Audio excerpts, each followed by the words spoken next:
Assalamualaikum dear students, you are watching my YouTube channel English with Lishan. The topic of today is about active and passive voices.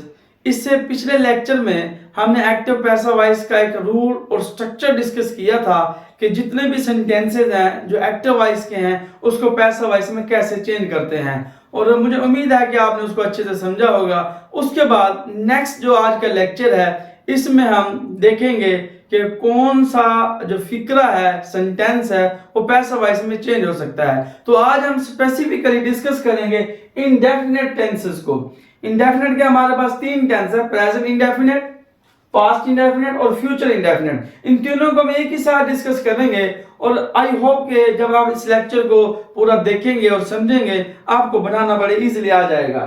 तो मैंने यहाँ पर example लिखी है। उससे पहले यहाँ पर देखिए मैंने स्ट्रक्चर लिखा कि सबसे पहले ऑब्जेक्ट आएगा, फिर आपके पास हेल्पिंग वर्ब, फिर वर्ब की थर्ड फॉर्म, फिर बाय और फिर सब्जेक्ट आएगा।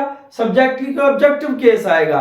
तो सबसे पहले एग्जांपल देखें, यहाँ पर प्रेजेंट टेंस की मैंने एग्जांपल लिखी है, आई राइट अ बुक। हम इसको बनाने की कोशिश करते हैं इस स्ट्रक्चर के लिहाज से, लेकिन सिर्फ बाकी सारी चीजें सेम रहेंगी। यहाँ पर हेल्पिंग वर्ब जो है इन तीनों के अंदर डिफरेंट आएगा, क्योंकि वर्ब हमेशा थर्ड फॉर्म रहेगी, बाय भी ऐसे ही आएगा, पूरा स्ट्रक्चर सेम रहेगा। इन तीनों की टेंसेस के अंदर हेल्पिंग वर्ब बदलेगा।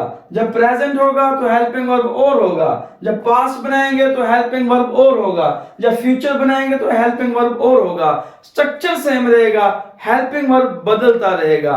अब इसको बनाने से पहले हेल्पिंग वर्ब चेंज करने का मैं आपको एक क्लू देता हूं।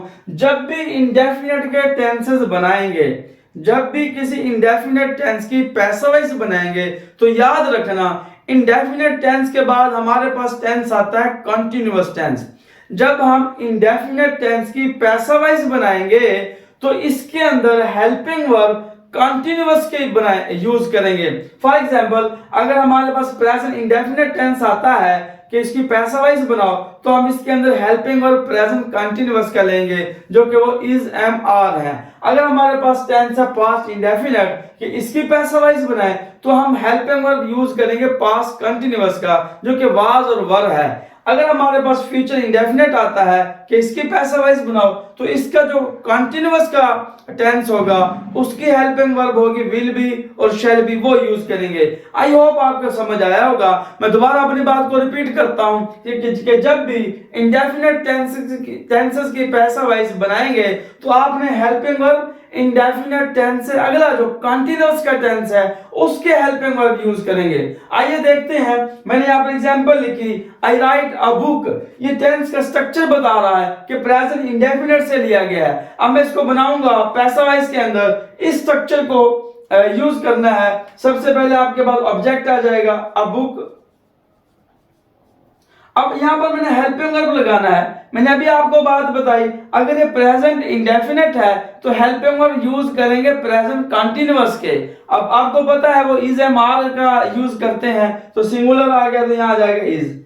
अ बुक इज, उसके बाद हेल्पिंग वर्ब आ गया। उसके बाद वर्ब की थर्ड फॉर्म राइट की रिटन होती है, तो बन गया अ बुक इज रिटन। उसके बाद आपके पास बाय आएगा, बाय आ गया। उसके बाद सब्जेक्ट है आपका आई। जब इसको हम ऑब्जेक्ट बनाएंगे, ऑब्जेक्टिव केस में लिखेंगे, तो ये बन जाएगा मी। तो सेंटेंस बनेगा a book is written by me. इस तरह एक और एग्जांपल देखें, ही प्लेज मैच, मैच खेलता है। ये भी प्रेजेंट इंडेफिनिट है, इसका स्ट्रक्चर बता रहा। जब इसको पैसिव वॉइस में कन्वर्ट करेंगे, बनाएंगे आप मैच। अब हेल्पिंग वर्ब फिर वही बात, अगर प्रेजेंट इंडेफिनिट है तो हेल्पिंग वर्ब प्रेजेंट कंटीन्यूअस के यूज करेंगे। अगर मैं इसको लिख दूं ही प्लेज मैचेस, वो मैचेस खेलता है, यानी कि ज्यादा मैचेस खेलता है, तो बनाएंगे मैचेस आर, क्योंकि ये प्लूरल है। प्लेड, क्योंकि वर्ब की हमेशा थर्ड फॉर्म आएगी, प्लेड। उसके बाद बाय, ही की जो है सब्जेक्टिव हालत बन जाएगी हिम, तो सेंटेंस बनेगा matches are played by him. तो ये प्रेजेंट इंडेफिनिट था, तो मैंने यहां पर क्या यूज किया, ऑब्जेक्ट किया, यहां पर हेल्पिंग वर्ब यूज किया, यहां पर वर्ब, ये बाय और ये सब्जेक्ट की ऑब्जेक्टिव केस आ गया, तो वर्ब की थर्ड फॉर्म आ गई, हेल्पिंग वर्ब मैंने कंटीन्यूअस के यूज करे। तो इसको हम ऐसे बनाएंगे अगर प्रेजेंट इंडेफिनिट आ जाए। अगर इसी तरह आपके पास पास्ट इंडेफिनिट टेंस आ जाए उसको हम कैसे बनाएंगे? बाकी स्ट्रक्चर सेम रहेगा, हेल्पिंग वर्ब बदलेगा। मैंने अभी बताया अगर पास्ट इंडेफिनिट आ जाए तो हम हेल्पिंग वर्ब पास्ट कंटीन्यूअस के यूज करेंगे जो कि वाज और वर होते हैं। हम इसको बनाते हैं अ बुक, सिंगुलर है तो वाज आ जाएगा, a book was written by me. अब ये वाला स्ट्रक्चर आ रहा है, पहले ऑब्जेक्ट आ गया, हेल्पिंग वर्ब आ गया, वर्ब बाय और सब्जेक्ट की ऑब्जेक्टिव केस आ गया। इसी तरह ही प्लेड मैचेस, हम इसको बनाते हैं matches were played by him. ये आपका ऑब्जेक्ट आ गया, हेल्पिंग वर्ब आ गया, वर्ब बाय और आपका सब्जेक्ट की ऑब्जेक्टिव केस आ गया। अब मैंने क्या किया, स्ट्रक्चर सेम है, सिर्फ मैंने हेल्पिंग वर्ब चेंज किया।